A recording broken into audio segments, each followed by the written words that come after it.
Halo guys, balik lagi bersama dengan Red Deer Manhwa. Kali ini Mimin akan melanjutkan komik yang menceritakan tentang perjuangan seorang laki-laki yang berubah menjadi ayah tak tertandingi. Dan apabila kalian masih bingung dengan alur ceritanya, kalian bisa cek deskripsi atau langsung saja menuju playlist yang ada di channel ini untuk memulainya dari part 1. Tanpa basa-basi lebih lama lagi, mari kita lanjut ke part 50. Cerita dimulai. Terlihat prajurit dari klan pedang terpental, dan kemudian menabrak rekannya dari prajurit perang pedang lainnya, setelah diajar MC kita. Kemudian dua prajurit dari klan pedang melangkah maju menyerang MC kita. Namun dengan sigap MC kita langsung menghajar keduanya dengan senjatanya. Tak berhenti di situ saja, dua orang dari klan pedang melompat maju menyerang MC kita lagi. Namun lagi-lagi MC kita dengan mudah menghajarnya hingga terkapar tak bernyawa. Lalu MC kita berpikir dalam hati, aku pikir bisa gampang sampai lokasinya, karena katanya mereka di ujung samping. Aku tidak menyangka mereka diposisikan dari sini. Seharusnya aku sudah mencari anak-anak itu, lalu mengamankan rute pelarian, meski tempat ini jadi medan perang. Pikir MC kita dalam hati sambil menghajar prajurit klan pedang. Tapi kalau begini, boro-boro mencari mereka, pikir MC kita lagi, yang langsung berlari jauh dari lokasi pertempuran. Parah, punggung dan kakiku sakit, pikir MC kita sambil berlari. Namun MC kita tiba-tiba terkejut mendengar suara seorang anak menangis. Wah! MC kita yang berhenti berlari kemudian berpikir dalam hati, tangisan di tengah perang, meski mungkin jebakan, petunjuk sekecil apapun tak boleh kuabaikan. Di sisi lain anak kecil yang menangis, wah, Mama, kau di mana guru? Tangisan anak kecil itu. MC kita yang menghampiri sumber suara dan melihat anak kecil itu duduk menangis berpikir dalam hati. Mustahil perangkapkan. Dia mirip anak tersesat. Kemudian MC kita menoleh ke sekelilingnya untuk memeriksa jebakan atau bukan. Kemudian setelah memeriksa sekitar MC kita melangkah mendekat lalu berkata, siapa yang kau cari? Aku tidak tahu guruku di mana, jawab anak kecil yang menangis itu. Apa kau mengenal Bong? Tanya MC kita. Kak Bong, iya, aku mengenalnya, jawab anak kecil yang menangis itu. Kau tahu marganya? Tanya MC kita lagi. Kan. Jawab anak kecil yang menangis itu lagi.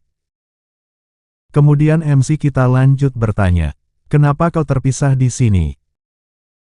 Guru menyuruh kami lari, jawab anak kecil itu.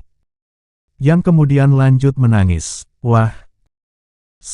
Kita tidak boleh berisik, ujar MC kita menenangkan anak kecil itu. Kemudian lanjut berkata, tolong katakan dengan jujur. Dari arah mana kau berlari? Tanya MC kita lagi. Aku kurang tahu, jawaban anak kecil yang menangis itu. Mendengar hal itu MC berpikir dalam hati. Tidak heran jika dia linglung sih. Kemudian MC kita lanjut bertanya, tadinya kau di atas atau di bawah gunung? Aku menuruni gunung, jawab anak kecil yang menangis itu. Kemudian sejenak MC kita berpikir tentang sesuatu. Kemudian chapter bergeser sedikit saat MC kita berlari membawa anak kecil menuju atas gunung. Namun tiba-tiba di pertengahan jalan MC kita terkejut melihat apa yang ada di depannya. Bajingan, ujar MC kita dalam hati. Sekitar MC kita yang berjalan terlihat mayat-mayat dari guru-guru dan murid-murid asosiasi naga kembar. Kemudian MC kita berkata, jangan lihat di depan, kalau bisa, tutup mata sekalian. Siapa namamu? So Sam, ujar anak kecil itu yang menutup matanya. Baiklah So Sam, tahanlah sedikit jika sakit, ujar MC kita sambil mengikat mata anak kecil itu dengan kain. Anak kecil itu pun menjawab dengan menganggukkan kepalanya. Setelah itu MC kita berpikir dalam hati, anak muda ini sudah tahu caranya bersikap sebagai keluarga bela diri. Kemudian terlihat MC kita yang geram menoleh ke belakang melihat pemandangan itu. Semua otot MC kita tegang melihat pemandangan itu. Keparat, ujar MC kita sambil memegangi leher belakangnya yang tegang. Kemudian MC kita berjalan memeriksa dan berpikir dalam hati, semoga pun tidak di sini. Kemudian MC kita memeriksa satu persatu mayat dari murid Akademi Kembar. Saat memeriksa MC kita berpikir dalam hati, maaf, seharusnya aku berharap kalian semua tidak di sini. Tiba-tiba secara mengejutkan terdengar suara erangan dari salah satu murid yang tergeletak yang mengalihkan perhatian MC kita. Kemudian MC kita segera berlari ke arah sumber suara dan melihat seorang anak dari murid Akademi Kembar mengerang kesakitan. Lalu MC kita berpikir dalam hati, aku tidak yakin daerah Shinseon sekalipun bisa menolongnya. Organ dalamnya benar-benar. Paling tidak, aku harus meredakan sakitnya.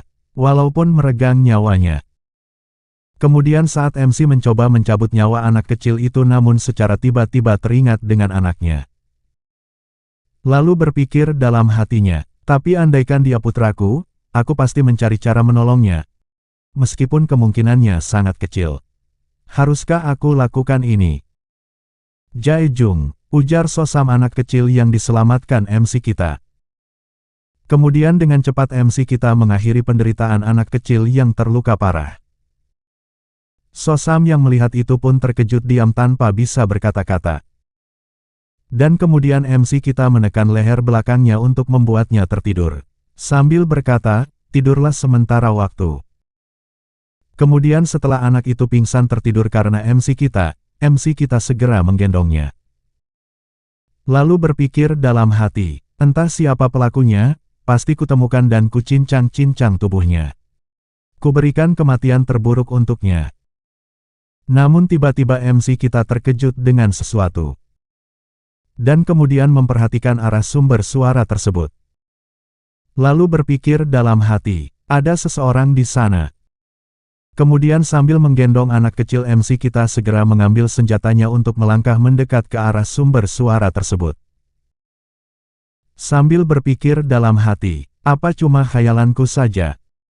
Tadi aku merasakan hawa kehadiran seseorang. Sebaiknya aku bawa dia pergi dulu dari sini, ujar MC kita dalam hati sambil menggendong anak kecil itu dan bersiap dengan senjatanya. Scene bergeser sedikit saat MC kita sedang berjalan menggendong anak kecil. Lalu MC kita berpikir dalam hatinya, ku yakin anak-anak ini pasti menyebar. Pandai pun berkumpul di satu tempat, apakah ini jalan yang benar? Bukan sebaliknya. Klan pedang tidak mungkin punya alasan untuk membunuh anak-anak ini, apalagi tidak ada bekas tusukan. Jadi kurasa mereka tidak patut dicurigai. Anak-anak ini pasti belum jauh. Berikanlah aku petunjuk, pikiran si kita sambil melihat sekelilingnya. Kemudian MC kita dikejutkan dengan seseorang yang bersembunyi di balik semak-semak. Orang yang bersembunyi di balik semak-semak itu kemudian langsung menyerang MC kita tanpa melihat. MC kita yang sigap langsung menangkis serangan pedang dari orang yang bersembunyi di balik semak-semak itu. Saat MC kita ingin menyerang balik, MC kita terkejut dan berkata, "Kau, bukankah kau penjaga gerbang?" tanya orang yang menyerang MC kita. "Tak kusangka jadi penjaga gerbang ada untungnya juga. Jika aku tidak mengenalmu, kau pasti sudah tewas," jawab MC kita. "Kenapa kok di sini? Apa bala bantuan sudah tiba?" tanya orang itu. "Kebanyakan dari mereka di garis depan. Kau bergabung regu mana?" ujar MC kita. "Tidak bisa aku beritahu," saut orang itu. Mendengar hal itu MC kita berpikir dalam hati dia masih bersikap seperti orang dalam kastil, meskipun dalam kondisi seperti ini. Kemudian MC mengeluarkan mendali simbol dari naga bijak. Orang itu terkejut dan kemudian berkata, "Kenapa kau memilikinya? Katakan identitasmu," ujar MC kita dengan lantang. Sambil memberikan hormat orang itu berkata, "Namaku Yiak Chang, dari Regu Naga Halilintar." "Bagaimana situasinya? Apa kau melihat anak-anak?" tanya MC kita lagi. "Kedatangan kami sedikit terlambat, tapi mereka sudah diamankan," jawab Yiak Chang. "Di mana mereka?" tanya MC kita lagi. "Mereka di posko," jawab Yiak Chang. "Antar aku ke sana," ujar MC kita lagi.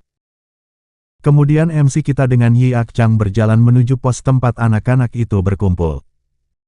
Sampainya di sana yang MC kita terkejut dengan banyaknya anak-anak yang selamat. Kemudian secara tiba-tiba Bong berkata, "Paman." "Bong," saut MC kita yang terkejut. Kemudian MC kita lanjut bertanya, "Kau baik-baik saja, apa kau terluka?" "Aku baik-baik saja," jawab Bong. MC tersenyum mendengar hal itu. Kemudian MC kita melihat kondisi anak-anak lainnya yang suram dan beberapa penjaga yang menatapnya dengan sinis. Kemudian MC kita bertanya, "Apa yang terjadi?" "Kami masih kurang yakin. Begitu kami datang mereka saling berpencar dan kami tidak menemukan seorang guru pun," jawab Yi Ak-chang. "Apa di sini cuma ada kalian?" tanya MC kita lagi. "Kami terbagi setelah bertemu beberapa prajurit klan pedang," jawab Yi Ak-chang. Mendengar hal itu MC kita berpikir dalam hati, jika mereka juga terbagi, artinya tempat ini belum aman. Aku harus membawa Bong kembali dengan selamat. Kemudian salah seorang prajurit dari Naga Halilintar datang mendekat dan berkata, "Aku Park Won-ha dari Regu Naga Halilintar. Boleh ku tahu siapa dirimu?" "Dia memiliki mendali dari Naga Bijak," saut Yi Ak-chang. "Jika Naga Bijak di sini, maka kita," ujar Park Won-ha yang belum selesai berkata. Kemudian disela MC kita dengan berkata, "Dia tidak di sini." Kemudian lanjut berkata lagi, "Akulah yang bertanggung jawab di sini. Kita akan turun bersama. Aku menemukan rute yang cukup aman. Jaga bagian depan, dan percayakan belakang padaku." "Siap," jawab Yi Ak-chang. "Kita tidak sedang piknik. Aku tahu kalian kebingungan, tapi tolong patuhilah perkataan orang-orang ini," ujar MC kita dengan lantang kepada anak-anak naga kembar. Kemudian sambil menoleh ke arah Bong, MC kita berkata, "Khusus dirimu, tetaplah di dekatku. Jangan menjauh, apapun yang terjadi." "Ayo berangkat," perintah MC kita. Kemudian chapter bergeser sedikit hingga senja sore hari. Terlihat rombongan anak-anak dari Asosiasi Naga Surgawi yang dipimpin oleh MC kita berjalan menelusuri hutan. Saat berjalan MC kita berpikir dalam hati, terlalu lambat, mungkin anak-anak ini terlalu capek. Tapi aku tidak boleh menggendong Bong dan pergi dari sini. Kemudian MC kita lanjut berkata dengan lantang untuk memberikan perintahnya. "Gendong anak yang sudah letih. Kita harus lebih cepat." Kemudian chapter kembali sedikit bergeser saat malam hari. Terlihat MC kita bersama rombongan anak-anak masih terus berjalan menelusuri hutan. Terlihat Bong dan anak-anak lainnya sudah merasa capek. Melihat hal itu MC kita berpikir dalam hati, jika terus begini, bisa makan waktu lebih dari 3 hari untuk keluar. Kami harus mencari cara lain. Kemudian scene beralih di kediaman MC kita. "Kak, kau yakin Babe baik-baik saja?" tanya Gung Myung. "Apa yang kau cemaskan dari orang sekuatnya?" jawab Gung Hyun. "Tapi master kita saja pergi dengan muka gelisah. Kebanyakan prajurit juga pergi," saut Gung Myung. "Babe adalah orang terkuat di dunia. Dia pasti baik-baik saja," ujar Gung Hyun. "Apa tidak seharusnya kita ikuti saja? Kita kan juga sudah kuat," tanya Gung Myung lagi. Kemudian Gung Hyun dan Gung Myung sejenak terdiam tanpa kata dan berpikir akan sesuatu. "Mau pergi?" tanya Gung Hyun. "Memangnya boleh," jawab Gung Myung. Kemudian keduanya berdiskusi kembali dengan berkata, "Karena master kita pergi kita juga tidak tertuntut berlatih." "Iya sih, melawan orang jahat juga dianggap latihan." Kemudian secara tiba-tiba So-hyun datang dan berkata, "Apa yang kalian bicarakan? Kalian berencana pergi ke suatu tempat?" Gung Hyun dan Gung Myung yang sedang berdiskusi menoleh ke arah So-hyun yang datang. "So-hyun," seru serempak Gung Hyun dan Gung Myung. "Jangan bertindak bodoh," ujar So-hyun. "Jangan asal menuduh begitu dong. Memangnya kau tahu kami mau apa? Tidak usah belaga sok paling pintar terus deh," saut Gung Hyun dan Gung Myung. "Jelas-jelas kalian ingin pergi memeriksa keadaan ayah kan? Patuhi saja perintah master kalian, jangan bertindak egois," apalagi melakukan hal yang bisa merepotkan ayah. Ujar So-hyun lagi. Kau tak bisa menahan kami lagi. Benar, selain kami lebih tua, kemampuan kami juga lebih tinggi darimu. Tidak usah terlalu berlagak, saut Gung-hyun dan Gung-myun. Sudahlah, kalian cukup diam dan berlatih mandiri.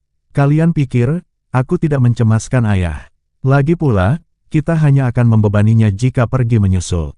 Ujar So-hyun. Yang kemudian lanjut berkata, selain itu, tempatnya makan 2 minggu menaiki kuda. Apa kalian tahu cara menungganginya? Kalian bisa makan waktu setahun berjalan kaki. Ah, kuda, seru serempak Gung-hyun dan Gung-myun. Yang kemudian lanjut berdiskusi, kita bisa dapat kuda dari mana ya? Tanya Bibiyo. Memang dibolehkan. Terus gimana? Mendengar Gung-hyun dan Gung-myun sedang berdiskusi untuk pergi menyusul MC kita, So-hyun berpikir dalam hatinya. Ayah, cepatlah pulang untuk menyadarkan kakak-kakak aku yang bodoh ini.